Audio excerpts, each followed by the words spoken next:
Hello, Georgie. Is this your boat?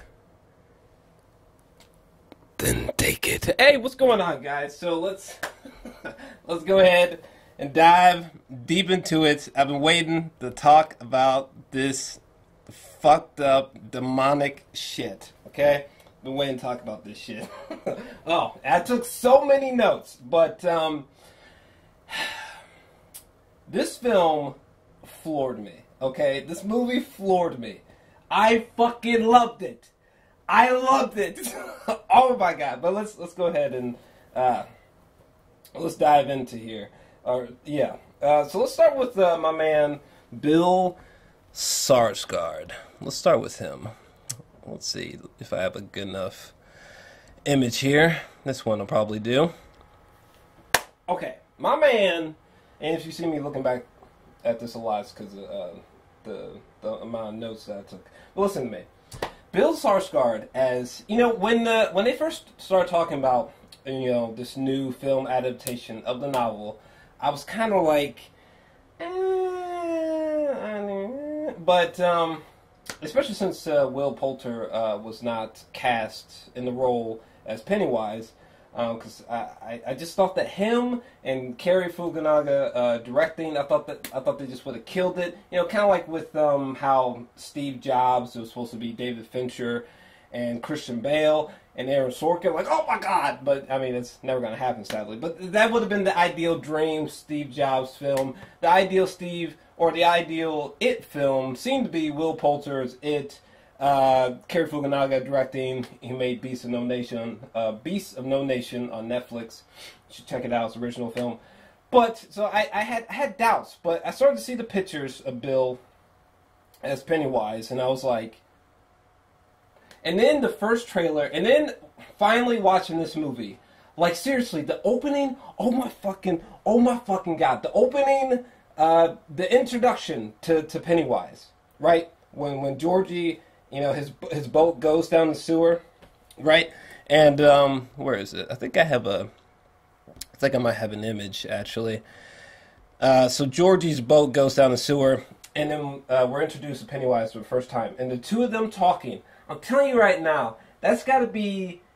I don't think that there's no way that there's a horror film released in 2017 that's going to have a darker opening sequence than this one. Granted, this has been done before in the remote past, but like, it was just so dark. I didn't anticipate that, and his performance, it's just so much personality in Bill's performance. Like during this sequence where he's talking to Georgie,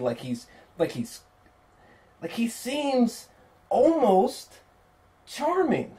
It was so fucked up. Like I can almost understand how in Georgie's mind he's just like, oh, look at this kind of strange, weird, adorable clown. Maybe I should, go into the sewer and play with. Like that was just so fucked up. It's like I understood both mindsets at the same time. It's not that like Bill was just creepy in this sequence. Obviously he was creepy in this sequence, but there were so many layers to his performance in this one fucking sequence with him talking to Georgie. Like, he seemed almost charming. He seemed almost bizarrely adorable. And he seemed, Pennywise felt persuasive, and creepy, and like just the way that he was talking to Georgie, like, hey, Georgie, and like those weird smiles, and the way that the shadow covered aspects of his face, and the way that the light revealed only certain aspects of his face and torso, and like the way that Pennywise would like drool. He would like randomly drool on himself, and oh my god! And and another thing is that I didn't realize that this film was rated R. I thought this was PG-13, so when it finally comes to the moment where Pennywise is just like dead fucking serious, And then like like Pennywise is fucking his head opens up and his mouth expands and he fucking looks like a shark and he just rips off fucking Georgie's arm and the kid just goes flying and there's just like blood. It's just gushing to the water. I was like, what the fuck? That was fucked up. That was such a powerful opening sequence. It was just so dark. It was just so dark. It almost, I don't know. I just can't believe they ripped that fucking little kid's arm off. Oh my god. But yeah, and I could go on and on. But Bill Skarsgård as this clown was just impeccable. Like my favorite performances of the year so far is Will Poulter as this racist cop in Detroit. He fucking killed it. And my second favorite, or maybe my favorite performance of the year, I'm still not sure so far, is Bill as this fucking clown. I mean, Bill as this clown, he was, like, sometimes he was, like, really darkly funny, which really threw me off. It was fucking weird. And, like, he was creepy, and, he had these, his body language was just so unpredictable. You know, he had these, like, weird tics and, oh my god. And there's just so many, like, moments with him that, like there was one sequence where I think, that bully, I think his name was Henry. Was it Henry? Fuck, I hated this kid. This fucking piece of shit. This fucking little piece of shit. I hated this dude. Oh my god, I hated this dude so much. But I think there was a sequence where he turns around. I think it was him or one of his goons turns around and looks in the brush. And you see Pennywise, and he's like smiling and waving, but like he has like a severed arm waving with the hand. I was like, what the fuck? Oh my god. Oh my god. Or there's one sequence where Beverly, the one girl in the group, Beverly, she fucking, she turns towards the doorway and fucking Pennywise steps through all big and shit. It looks like he's about to chokeslam her. I could go on. But seriously, shout out to Bill Skarsgård. His performance was... shit! I thought he was scarier than the goddamn Tim Curry version. Jesus Christ. Oh, man. What else? Let's see here. The main child actors, their performances are fucking fantastic, distinctive, and relatable. And there was great chemistry among with this child cast. I mean, they did such a fantastic job. I keep forgetting all their names, so this helps. Sorry, but yeah, all these kids did fucking just immaculate. I think maybe my favorite character. It's a hard. I think my favorite character is either between Bill and my boy Finn from Stranger Things. like I think if yeah, Richie. If Richie, Bill, and Ben were like one person, that was pretty much me as a little kid when I was their age. Pretty much. More so Richie, because I've always just been cursing like a fucking sailor, so every time Richie was on the screen talking about, I don't know, severed dicks or fucking your mom or whatever. Like, that's another thing. The language from these kids was killing me. Every comedic moment verbally from these guys was absolutely hysterical. Obviously, the funniest person of the bunch was Richie, played by Finn, who's probably about to have a very promising career going forth. But yeah, he was hilarious. But all these kids did fantastic. And another thing is that these kids were so relatable. Obviously, like, the chemistry was great amongst these kids, but they were all so relatable. I didn't expect to see that coming. I mean, I haven't delved into the world of it in years, but I just didn't expect the kids to be so relatable. Like, I think it's interesting that each kid is not only mind-blowingly distinctive, but you care for each of them. and they're all so fucking broken. Mike, the kid Mike, you know, his I can't remember if it was just like some family members or if it actually was his parents. But either way, Mike had some family members. They died in a fire, and this hallucination sequence right here was so fucked up. Because when you first see it, it's just like, oh, that's really fucking creepy. But then, you know, as scenes flicker by, and we find out that this is actually hallucination of, you know, when his parents or his family members got burnt up. Like, that's just so that's so fucked up. Like, I know a good friend of mine who, you know, he's experienced a lot of family loss like that. You know, he's had a lot of friends who's die or they've killed themselves in fucking terrible ways, and she's like, Jesus Christ. So I totally had somewhat of an understanding about the turmoil that that Mike was going through in the film, or Beverly, you know, with the sexual molesting dad. You know, that was just, man, that was so disturbing and hard to watch. Some of these kids' fucked up backgrounds were arguably creepier and scarier and more disturbing than Pennywise, the clown, which I thought was an interesting route to go. It's a bold filmmaking route to go with this film. Who was the kid who had that fucking bitch-ass mom? Which kid was that? God damn. Was it? I feel like I want to say, what's the homeboy Jack's name? Eddie? Was it Eddie's mom? Somebody's mom had a fucking bitch-ass mom. I can't remember offhand, because I just hated this dumb bitch. This chick right here. I can't remember whose mom it is. Ben, Eddie, this is somebody's bitch-ass mom. But I hated that woman. She was just so strict for no apparent reason. I'm well-versed in the world of strict parents. That shit was strict parents was like, when you were their age, was like the worst goddamn thing you could have ever imagined. So, like, I don't know. There's just so many ways. There's so many ways for people to relate to these kids, because there's so many kids who have been sexually molested, bullied, family deaths at a young age, strict parents, blah blah blah blah blah. People who stutter. You know. So yeah, I thought the cast of these kids, I thought that all their performances were sufficient. I don't know. I thought they were all pretty equal to each other. I don't know that there was one child actor here who particularly stuck out. Maybe Bill.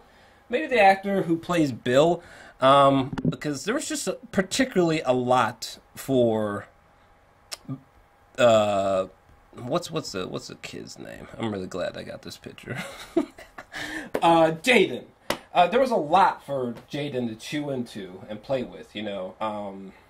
Kind of a low self-esteem, the stutter, being bullied, trying to be confident. Oh, there was one sequence with Jaden / Bill where he was at the, let me see if I can find it. When he was at the house, where's that sequence? Oh, here we go. This sequence almost brought a goddamn tear to my eye.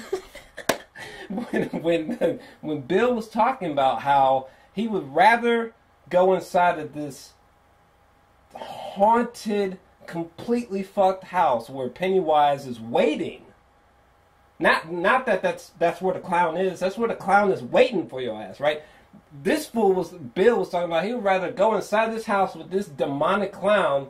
He would feel more comfortable doing that than going back home to his house. You know? Stuff like that was really, really heavy. And I'm so happy that, like, the filmmaker really understood that, like, in order for this movie to really work, in order for this film to really get under people's skin, is that you've got to care about these kids. And I found myself caring for all these kids, quite equally, actually. And every time, you know, danger was near them, it made, the film was effective with its scares. And this moment here, I just thought was such a poignant, just haunting moment. It was really moving. It was unexpectedly moving, actually, especially when you And I didn't even notice that he didn't stutter. I didn't even notice until Richie pointed out that he didn't stutter once. That almost gave me goosebumps. But let's goddamn, look at Ben's fire ass shirt. Jesus Christ, that shirt's going in. Even my boy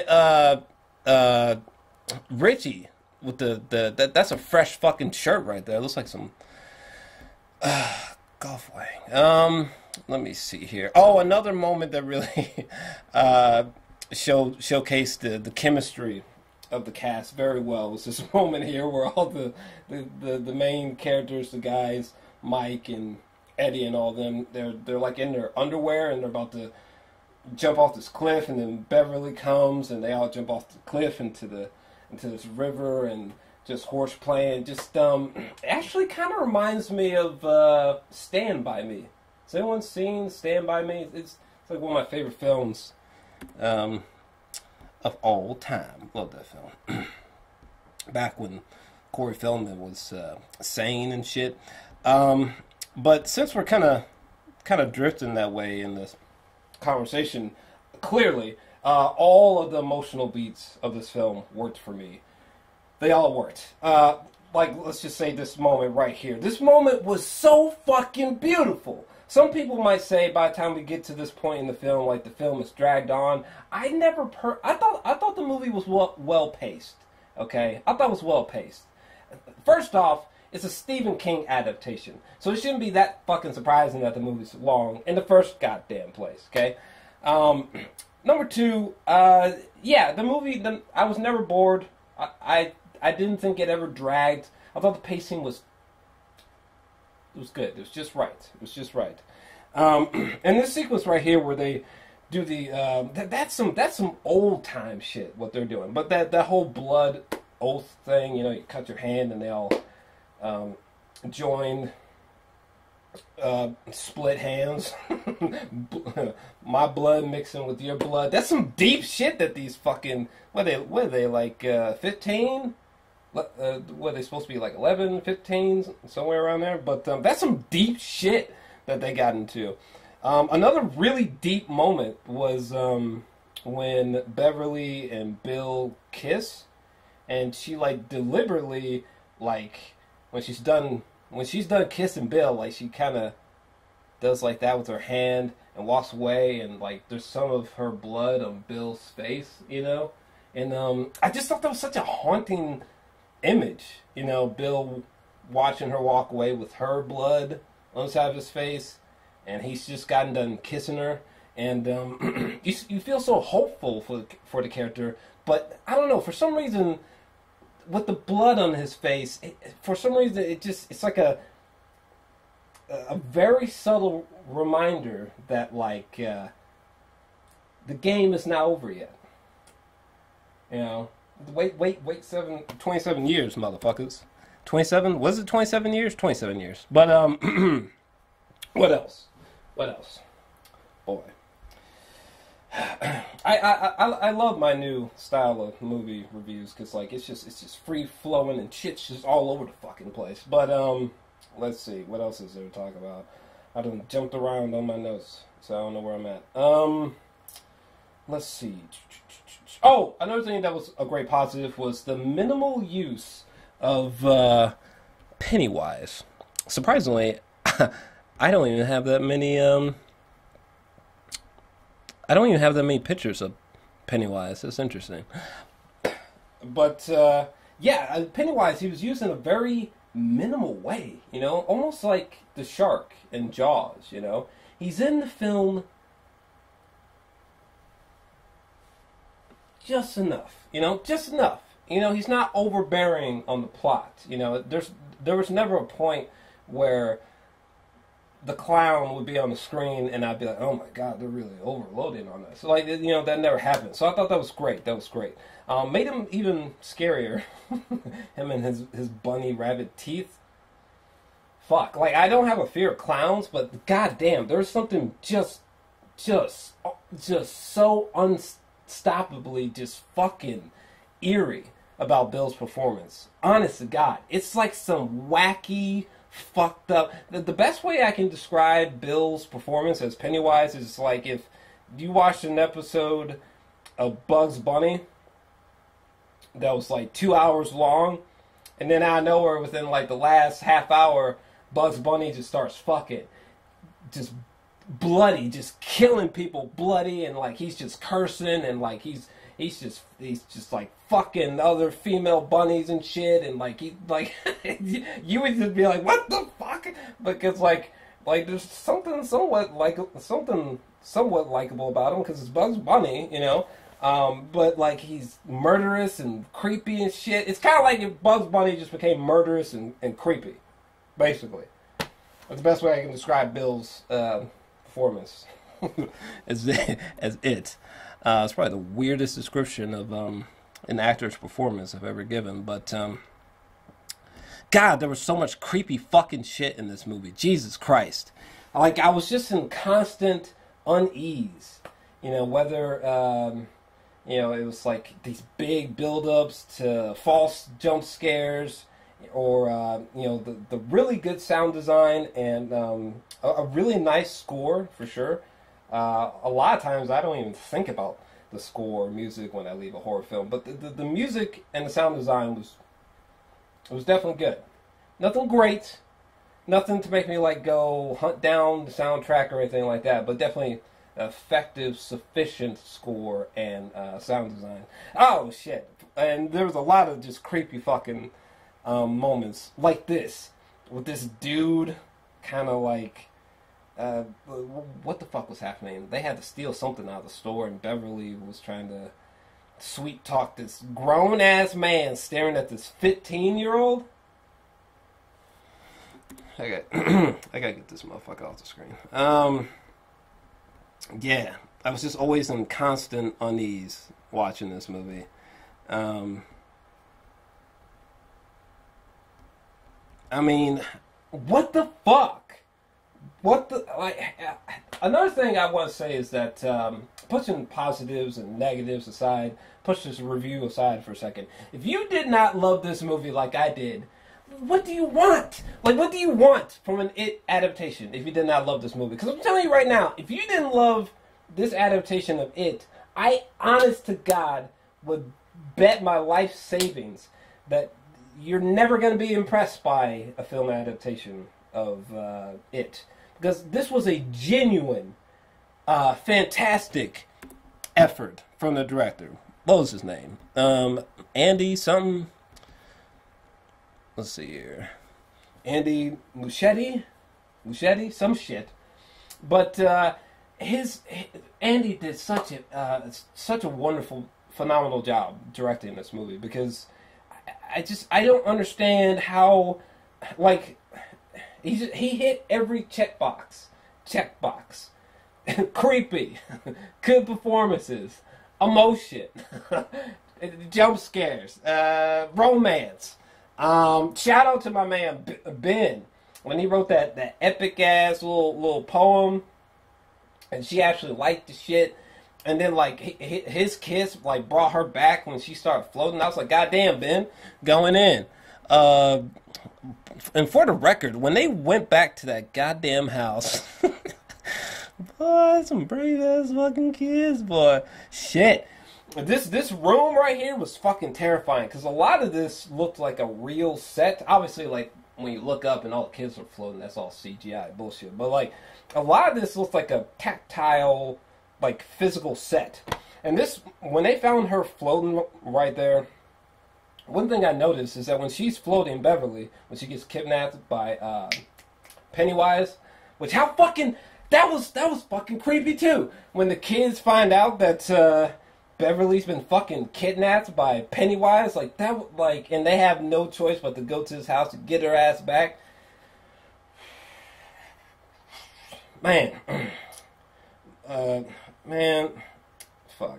But then again, if I was their age and I was in love with some chick named Beverly that I thought looked good, I'd be like, look guys, we gonna get this pussy. I mean, I'm terrified, just like you know what I'm saying, but put He-Man on pause, put Star Wars on pause, we're gonna save this bitch. But this moment where she's floating it, she actually was floating. Granted, like, she was on, like, some wires or something, but, like, it wasn't like a CGI body floating. Like, you could tell the way that the light reflected off the fabrics of her clothes, her hair in this moment. Like, you could tell, like, they had her suspended in midair for real. And it was creepy. Okay? It's effective. I really like that the director decided to... He put a lot of practical effects in there. There's a lot of CGI, but there's a hefty amount of practical effects shots as well. Let me see. What else? What else can I say? I can tell that this review is gonna be long, baby. Oh my fucking god! The moment with the projector, that might be the creepiest part of the goddamn movie to me. The moment with the projector, like, cause you see all the kids watching these stills, and Ben is like kind of like giving them a history lesson about Pennywise, and when the projector starts playing and starts like having a mind of its own, and then Pennywise is on the screen, and like the slots are going faster and faster, and like the footage on the screen it's like starting to move and shit. Oh man. But the part that really sealed the deal with this sequence is when the projector like falls over, right? And then like on the fucking screen, right? Like there's just like these frozen shots of like Pennywise. It's hard to articulate why, but that was so mind-blowingly creepy. I was like, God damn, am I trying to look away? No, not. I'm a man.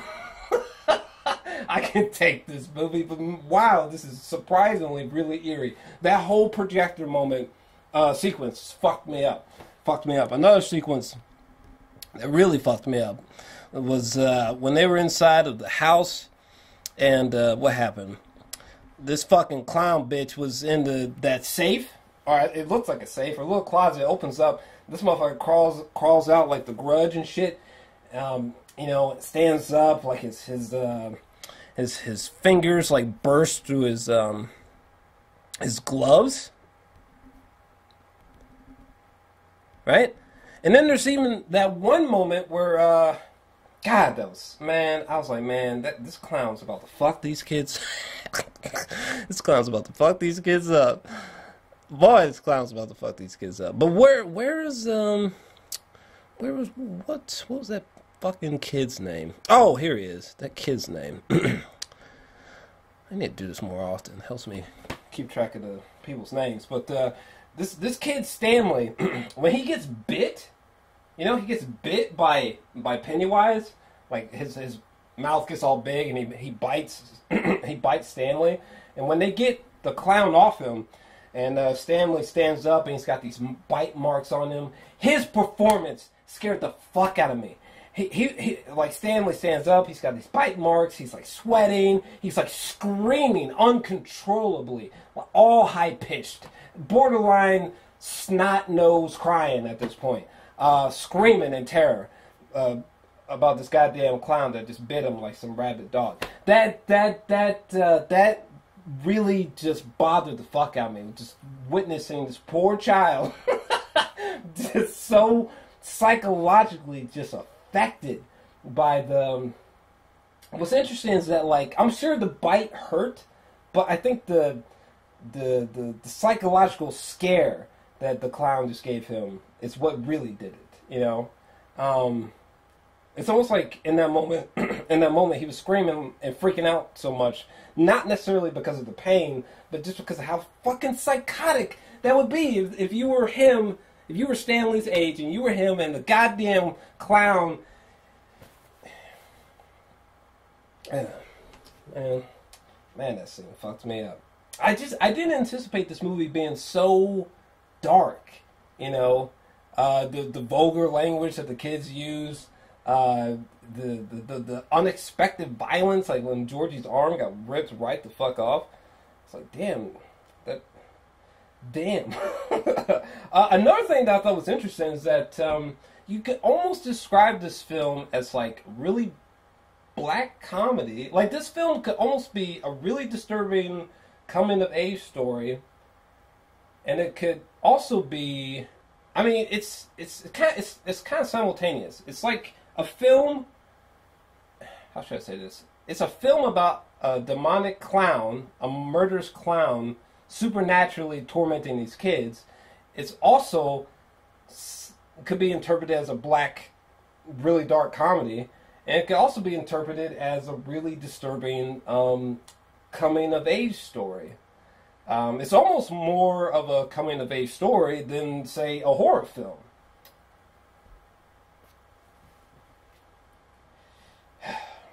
Man, people who are not fucking with this movie are just driving me crazy. I've seen so many ratings of people being like, "Oh, I gave it a 7 out of 10. Oh, I gave it a 6 out of 10." I'm like, what the fuck? If this is not your idea of a superb It adaptation, then just get the fuck on somewhere, okay? Stephen King himself said that he really liked it, and he saw the film twice. Stephen King liked the goddamn movie, okay? So how the fuck do you not love the goddamn movie? Fuck. What else? Let's see here. Oh, yeah, there were some pretty trippy... There's also some trippy concepts in this film, like the visual hallucination moments, like when Beverly, when she sees that bathroom get covered with blood, and but the blood's not really like Beverly. She sees a bathroom covered with blood, right? Where was I going with this? But the blood's not really there. It's in her mind, right? And then like Beverly and the rest of these kids, they see this blood-soaked bathroom, but there's no blood. It's in their mind. And I thought it was really trippy that like they cleaned out the blood.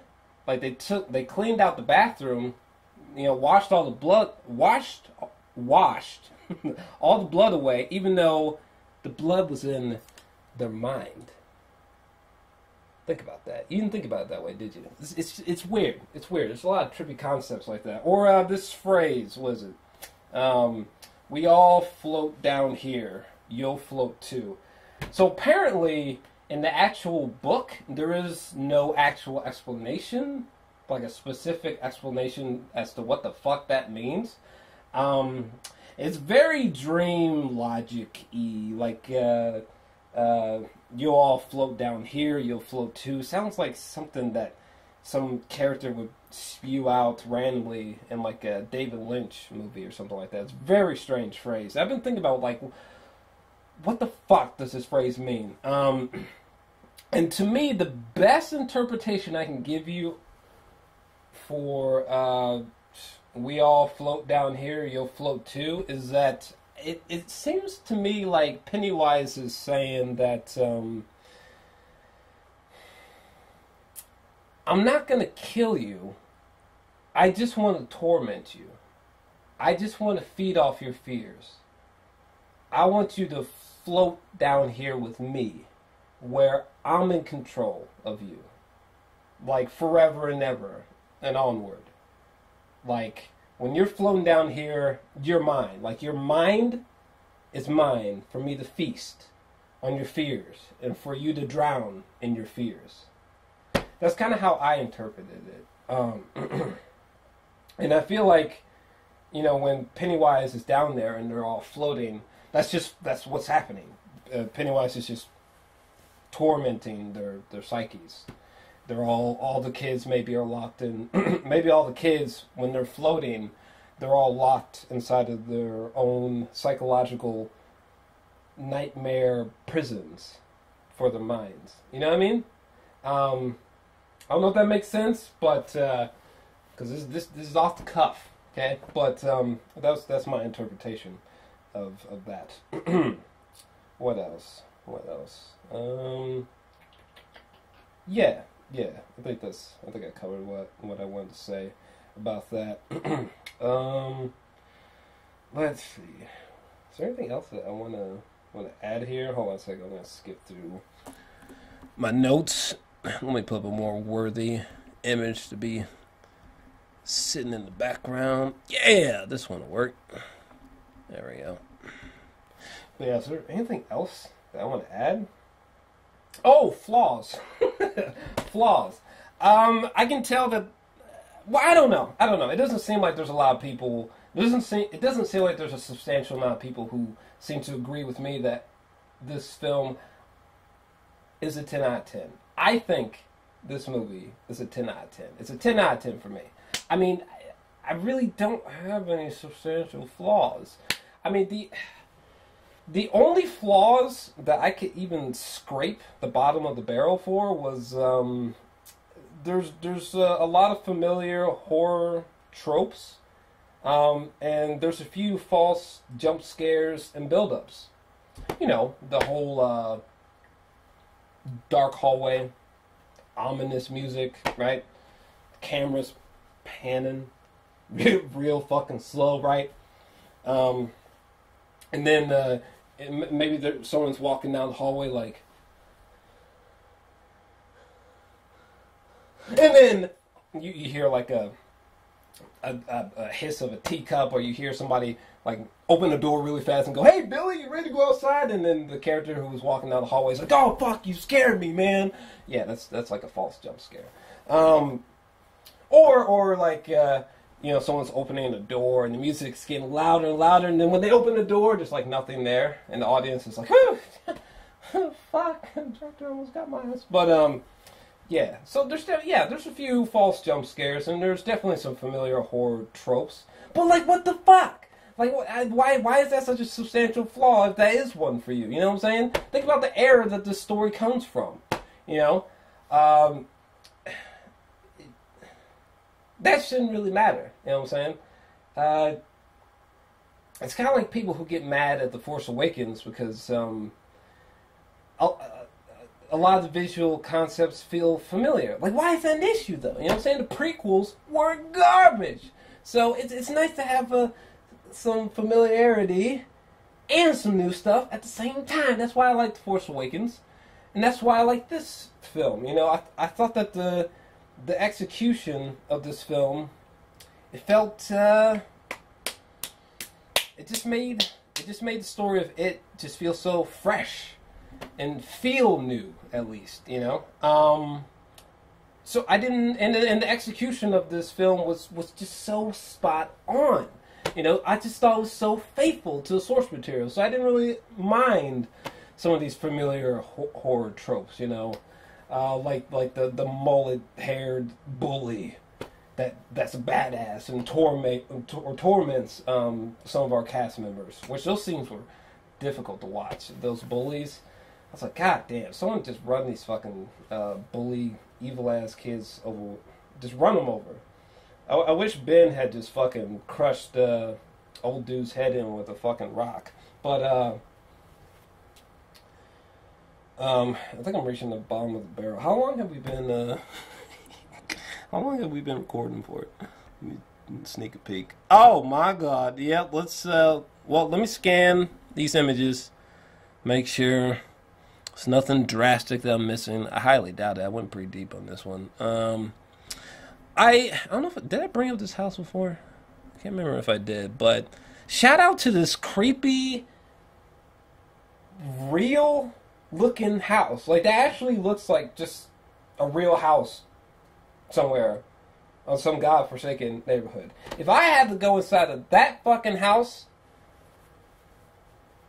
to confront Pennywise, fuck me. Another thing that I thought was interesting is that, like, instead of just doing the stereotypical thing, like, oh my God, there's this evil clown. What I thought was interesting is that, like, Pennywise is really just manifestations of your fears. You know what I mean? Like, I just thought that was just fascinating. You know, he just feeds off fear. Very similar to Freddy Krueger, but yeah, he's just a fear-hungry motherfucker. That's what he feeds off of, you know. And he's like a shapeshifter as well. But I don't know. I like the fact that they didn't just make him like this one-dimensional, I'm just an evil clown. I felt like they tried to make him they tried to make the clown like metaphorical and like funny and like almost have like a charisma, and like sometimes Pennywise was funny, sometimes he was scary. I don't know. I didn't anticipate them putting so much personality and so many layers to the performance of Pennywise. I just did not see that shit coming. You know, it made him not so much just like, I'm just an evil clown. You know, there was a little bit more to it, so I really enjoyed that. But, yeah, honestly, I think if I keep going, I'm probably just going to start rambling if I haven't already, but it should be pretty clear. I think it's a 10 out of 10.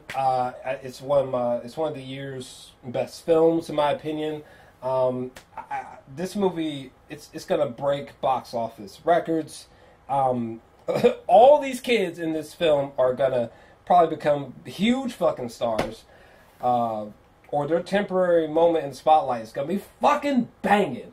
I know the film ended in a way where like they showed that title card that said Chapter 1. I'll tell you right now, Chapter 2's coming. I honestly don't know if Chapter 2's coming. I have no idea. I really don't. I haven't checked or anything. But I can tell you it's coming. It's coming. Trust me, it's coming. And I think that people are going to respond to this film, and I think people are going to watch this film as if it is the definitive film version of Chapter 1 to it. You know, because I can tell that there's going to be some people in the comments section of this video who are going to be like, it's not a 10 out of 10. What the fuck's wrong with you? You dick right and blah, blah, blah. But it's like, hey, if you want to feel that way, that's fine. But ironically, I think people are actually going to react to this film the way that you would to a classic. A 10 out of 10. Masterpiece. I love this fucking movie. It's fucking fantastic. I'm not sure where it stands on, you know, there's a lot of shitty Stephen King films. There's a lot of really good Stephen King films. I'm not sure where I would put this film on the list, but it's very high up there, and I really love the film. I don't know what else to say. I just thought, I don't believe in perfection, but I mean, for fuck's sake, if this is not a near perfect It adaptation to you, then I just don't know what to say. Like, oh my god, there's just so many moments that I just thought were fantastic. That one moment where Bill went to the fucking basement and dead Georgie was down there and he was like, "You'll float too! You'll float too!" And then that fucking moment where that goddamn clown comes out of the fucking water, he stands up and he's like, "Whoa!" I was like, what the fuck? And I watched. I'm dead serious. I would literally watch an hour-long video that was just purely about how Bill Skarsgård got into the character to play this fucking clown. That's how blown away I was by Bill's performance. What the fuck? It was just a complete transformation. This nigga as this clown. God damn, the performance was so powerful, in my opinion. Powerful performance. Jesus Christ, like, what a brilliant interpretation of this clown character. Alright. I think we're done. I think we're done. God damn it. We're done. Yes, sir. Oh, I did it. In one take. I did it. Sometimes I start these motherfuckers and I'm like, drill, I don't know if you'll make it. But I made it. And, what about you? Do you make it? Do you like this film? Do you hate this film? What do you think about it? Let me know your thoughts down below. If you enjoyed this video, definitely make sure to smash that like button and subscribe. Did the book? Fuck, I forgot all about this shit. Did the book had a child orgy scene? Is that true? What the fuck? The fuck? What the fuck, Steven? Why is no one talking about that? What the fuck? Hold on, pause. That's some weird shit. Stephen King, what the fuck? I'm glad they omitted that from the film, because if they had showed a sequence with with these kids having sex with Beverly, I would have had to walk out of that bitch. But, what the fuck? But then again, I heard from somewhere that maybe Stephen King was just, like, fucked up on some crazy drugs when he was writing it, so maybe there's that. I don't know. That's weird as shit. I still don't really know what to say about that. But luckily they didn't go that route in the film. Anyways, let me know your thoughts on the film down below. Your boy's out. That's all.